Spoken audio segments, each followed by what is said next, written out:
One idea, one leader, one nation changed forever. Mao Zedong, the architect of a revolution that determined the fate of over 1 billion people.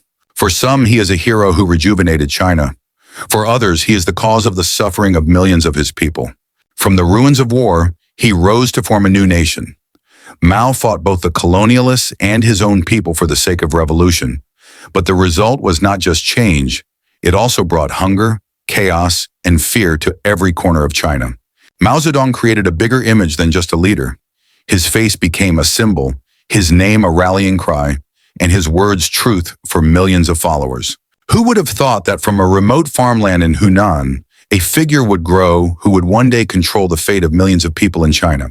Why do millions of people love him with all their hearts, but choose to remain silent when their lives are plagued by misery?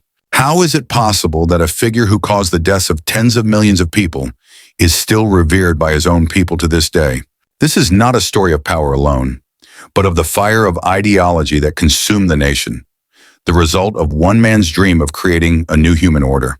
This is the story of Mao Zedong, the man who shook the world and paid for that change with the suffering of his own people. In 1893, Mao was born in Shaoshan village, Hunan province. He grew up in a wealthy peasant family. His father was strict, his mother gentle and religious. From a young age, Mao stood out for his unique personality.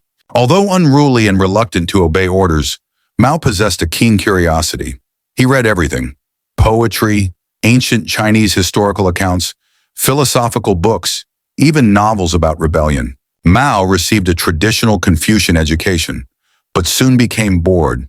The teaching's emphasis on absolute obedience made him uneasy, as he despised any form of unwarranted obedience. During the Xinhai Revolution of 1911, Mao participated as a young soldier. However, his interest was not in weapons, but in the great ideas that drove the revolution. Mao briefly attended a teacher training college in Changsha before moving to Beijing. At Beijing University, he worked as an assistant librarian, a humble position that would expose him to a new world of thought. While working in the library, Mao came into contact with the world's great minds. Socialism, communism, and the Russian Revolution captivated his attention, especially after reading Lenin's writings. Mao found his direction in life through the teachings of Marxism. He wrote with absolute conviction that his nation would not be truly free until it was free from feudalism, colonialism, and class differences. He believed that true renaissance was not born in the classroom, but in the fields, from the hands of the farmers who bore the nation's burdens. His thinking focused on the power of the rural people made him different, and this view would change the history of the Chinese Revolution. In 1921, Mao co-founded the Chinese Communist Party, but at the time the party was still fragile. It consisted of only a handful of intelligent young people and urban workers. As the revolution raged, another force emerged, the Kuomintang, the Nationalist Party led by Chiang Kai-shek. For a time, communists and nationalists were united, two different ideologies, fighting a common enemy: war and colonialism. In 1927, cooperation between the Kuomintang and the Communist Party collapsed. Chiang Kai-shek led a massive crackdown known as the Shanghai Purge. Thousands of communists were killed, and Mao was forced to flee to the interior. While hiding in the countryside, Mao realized something crucial. The true strength of the revolution lay with the poor peasants. He believed that the struggle would not succeed in the cities, but it could survive in the countryside. Mao led the formation of guerrilla forces operating in the countryside. He established local governments, trained troops, and instilled political awareness among the people. In 1934, the Communist Party came under immense pressure and was forced to retreat. In a long march known as the Long March, Mao's troops marched over 9,000 kilometers over rugged terrain, pursued relentlessly by Kuomintang forces. Of the 86,000 troops who began the journey, most died along the way. About 8,000 survived, and among them, Mao stood as a symbol of steadfastness and hope. The Japanese invasion forced both sides to unite against an external threat. But once the invaders were defeated, old feuds flared again, igniting an even more devastating civil war. At the end of the Civil War in 1949, the Communist Party took control of mainland China. Chiang Kai-shek and his troops retreated to Taiwan and established their own government. At the end of the Civil War in 1949, the Communist Party took control of mainland China. Chiang Kai-shek and his troops retreated to Taiwan and establish their own government. On October 1st, 1949, in Tiananmen Square, Beijing, Mao Zedong proclaimed the rise of the Chinese nation. It was then that the world witnessed the birth of the People's Republic of China. Mao Zedong immediately implemented a bold new system. The land of large owners was confiscated and redistributed to poor peasants. Entire industries were placed under state control.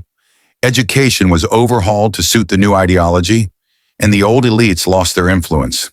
He established a system that gave birth to a new kind of people, industrious, equal, and devoted to the revolution. In the process, the media, education, and culture were completely controlled by the government. For millions of ordinary people, Mao was hope. He gave them land, jobs, and the pride to stand as an independent nation. However, behind it all, everyone must be uniform in thought and action, submit to the rules, and have full faith in the party. Voices of protest began to emerge from the educated classes. Mao responded with the 100 Flowers in Bloom movement, inviting the people to speak out. But as soon as criticism arose, those who dared to speak out were silenced and imprisoned. Mao's government couldn't be called democratic, but it wasn't a monarchy either. He created his own system, a new era with himself at the pinnacle of power. Mao's power was no longer just political, but also ideological. And all of this would be tested by his next ambitious project, which would shake the entire country. In 1958, Mao launched a major project called the Great Leap Forward, an ambitious step to accelerate the nation's progress. He wanted to see China rise from farmland to a modern industrial machine in a very short time. Everyone had to work together. Lands were combined into one, and private property rights simply disappeared. Villages were transformed into people's communes, while small steel furnaces sprang up across the country, even in people's yards. Mao envisioned a revolutionary spirit that could rival the industrial machinery of the West. However, the reality on the ground proved to be the opposite. As agricultural output declined, fear replaced honesty. Officials resorted to manipulating reports, creating the illusion of great success. False data led the central government to withdraw all food supplies. At that time, the people themselves had almost nothing to eat. During the mass famine, millions were forced to continue working. Protest was considered a sin against the revolution, and many who couldn't cope ended up losing their lives. Between 1959 and 1961, tens of millions of lives were lost to famine, a catastrophe that became the greatest humanitarian tragedy outside of wartime. Mao never admitted his failure. He stepped down from administrative positions but retained political and military power. For Mao, revolution must never stop.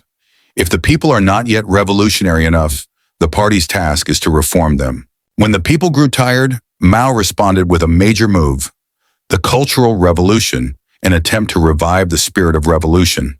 This movement was intended to purge bourgeois and anti-revolutionary elements from the party, schools, and society. However, the result turned into widespread chaos. Mao mobilized young men into the Red Guards, an army of fanatical students who swore allegiance to him. They invaded the school and challenged the old authorities. In the frenzy of revolution, they destroyed books, tore down temples, and defied their own teachers and parents. Confucian values, traditional arts, and Chinese culture that had endured for thousands of years were destroyed in just a few weeks. Many party officials were humiliated and tortured, some losing their lives. Education was crippled, students were forced into the countryside, and the nation was divided by ideological fanaticism. Anyone who did not fully follow Mao's teachings was immediately branded an enemy of the revolution.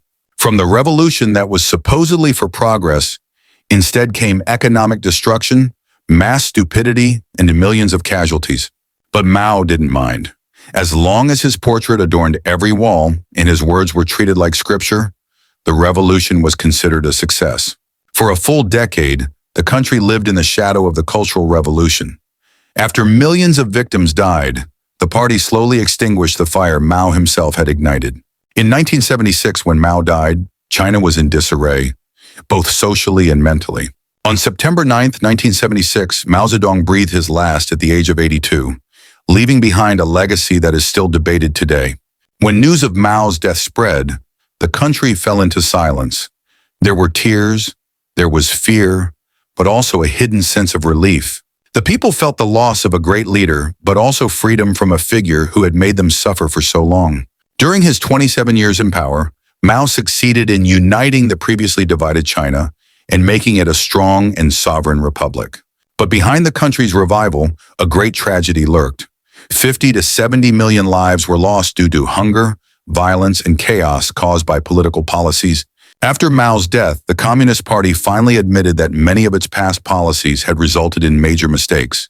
Despite his controversial history, Mao's name remains revered. His statues have not been removed, and his tomb in Tiananmen remains a symbol of China's greatness. According to the official assessment of the Chinese Communist Party, Mao was deemed 70% creditable and 30% guilty, a verdict that has never been changed to this day. He was a figure who divided the nation. For some a savior, for others a source of suffering. He left a homeland that stands tall, but its people still bear the wounds of the past. For many Chinese, Mao Zedong remains a divisive figure to this day. He is seen as a figure who united the people, removed colonialism, and revived Chinese pride. For some, Mao is not a hero, but rather a ruler who suppressed knowledge, crippled generations, and made people live in fear. More than just a figure from the past, Mao represents an ideological force capable of both progress and destruction. His books are still studied, and his portrait still appears on state currency. But the full truth has yet to be fully revealed. Some are filtered, some are limited, and much remains hidden behind the veil of history. Because Mao's story does not stop in the past, but rather serves as a lesson for the world about the dangers of unlimited power. When unlimited power meets sacred ideas, perhaps that is why Mao Zedong remains revered today. His name is too grand to forget, yet too dark to fully acknowledge. Mao's story is not truly over. The page has been closed, but its traces still haunt the lives of millions of people today. Thank you for watching until the end. If you enjoyed the video, don't forget to like, share, and subscribe to the Relic Saga channel. If you have any other interesting characters to discuss, please share them in the comments.